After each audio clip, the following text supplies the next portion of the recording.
Hello, welcome to my watercolour channel. My name's Bella Edgley and I'm really happy you're watching. I'm going to be talking about something called Aquapasto today, which is a watercolour painting medium. When it's added to watercolour, the watercolour paint becomes thicker, a bit like oils or acrylics, and you also add varying amounts of water. Okay, so for this demonstration I'm going to show how I created these paintings. Now, I'm not calling it a tutorial because I'm experimenting with this medium myself, but it's super exciting and it's really fun to work with. Okay, so let's get started. Now I'm using an Archer's cold pressed rough grain paper. That's just because I've got a fair amount of it to hand. I'm going to divide my paper up into 4, and I'm not being too exact about it because this is a sort of experiment. I might produce some finished work from it, but I don't want to get too precious about things. Okay, so I did do one set of experiments before I filmed this demonstration, and I was pretty happy with this one, so I'm going to use it as a really rough guide. So I mixed the Aquapasto in with the blues in the centre, and I'm really happy with the effect. I've used acrylic in these situations before, and this feels pretty similar. I'm using a simple colour palette of burnt umber, phthalo blue and Payne's grey, and with those colours I'm mixing all the other colours. And one of the things that's absolutely fantastic about using this Aquapasto is that you can use the colours that you're using for your underpainting because you're mixing it with the watercolour paints that you already have in your palette. Okay, so the brush I'm using is this simple watercolour brush. It's fairly big.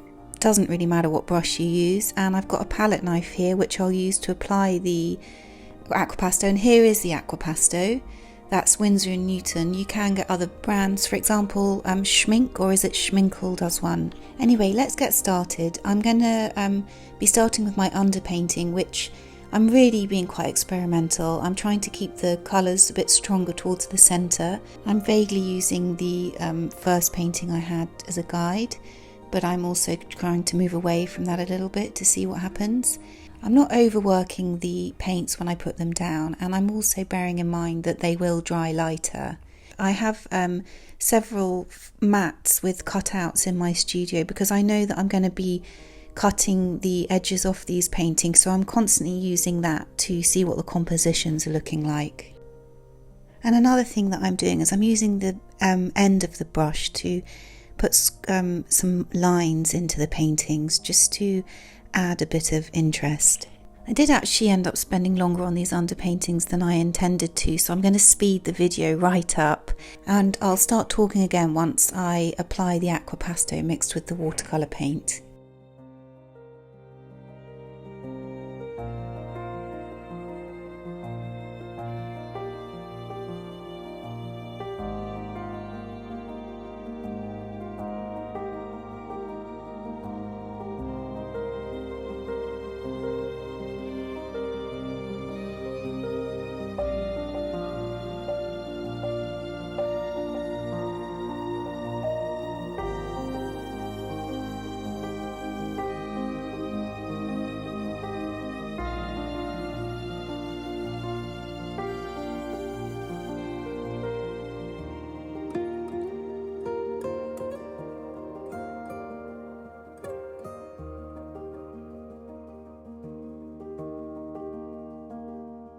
Okay, so there was a bit of a jump there from the watercolours being wet to the watercolours being dry, but I'm pretty happy with these now, and it's time to add the Aquapasto. Okay, so I have a plate here, and this is what the Aquapasto looks like. It's got a slight sort of yellow colour to it, and I'm going to add my paint directly to it. This is the phthalo blue, and I'm also going to put a bit of white in there as well. And then I'm just going to mix it all together with my palette knife. So I'm going to keep this really simple, and I'm just going to use the blue for the Aquapasto as I did in my previous version. Okay, so I've got it on my palette knife and I'm just going to apply it directly to the paper. Now, I'm not an expert in using palette knives. I need to practice this a lot myself. So like I said, this is a demonstration, not exactly a tutorial, but give it a go yourself, and if you've got any tips then please leave a comment below. Okay, so I'm adding a bit of white to my blue. I don't want to get the colours too dark. That's what I'm doing there, and I'm going to put that on the other side. Okay, so if you do give this a go yourself, you'll see that using this Aquapasto gives the paint a really lovely texture, and the contrast with the underpainting below I think is really beautiful.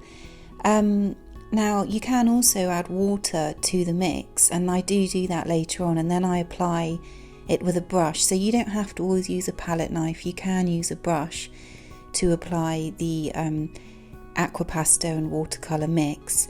Now I'm just going to speed this whole process up because I was being quite experimental, and I think that's what you need to do when you're using a new medium. You just need to experiment as much as possible. But you know, I was really happy with some of the paintings as they turned out in the end. Okay, so I'll just put the music up for a bit while I do that.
Now this ended up being my favourite one, so I've slowed it down.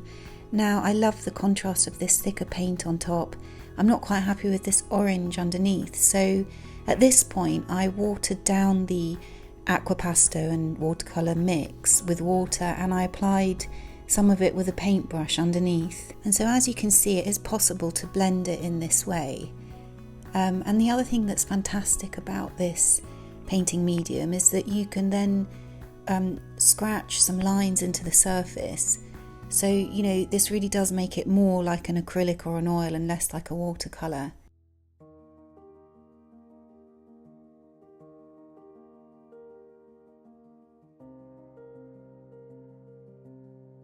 Okay, so then I worked on this one underneath, and I felt like the burnt sienna was just too much, so I covered it with the Aquapasto and watercolour mix using the brush.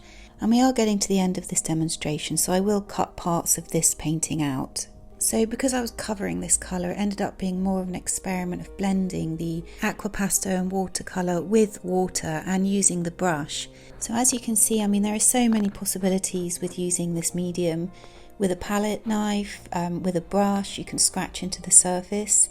You can vary the thickness of the mix. I mean, it's just a fantastic medium in my opinion. So I'm just finishing that one off now, but I'm pretty happy with these little paintings, and some of them I think turned out really well. Here's some examples that I liked, including the one that I did before these ones. I really hope you've enjoyed this demonstration, and if you want to see more videos about watercolour and the infinite possibilities of using them in the future, then please follow my channel, and hopefully see you in the next one. Bye!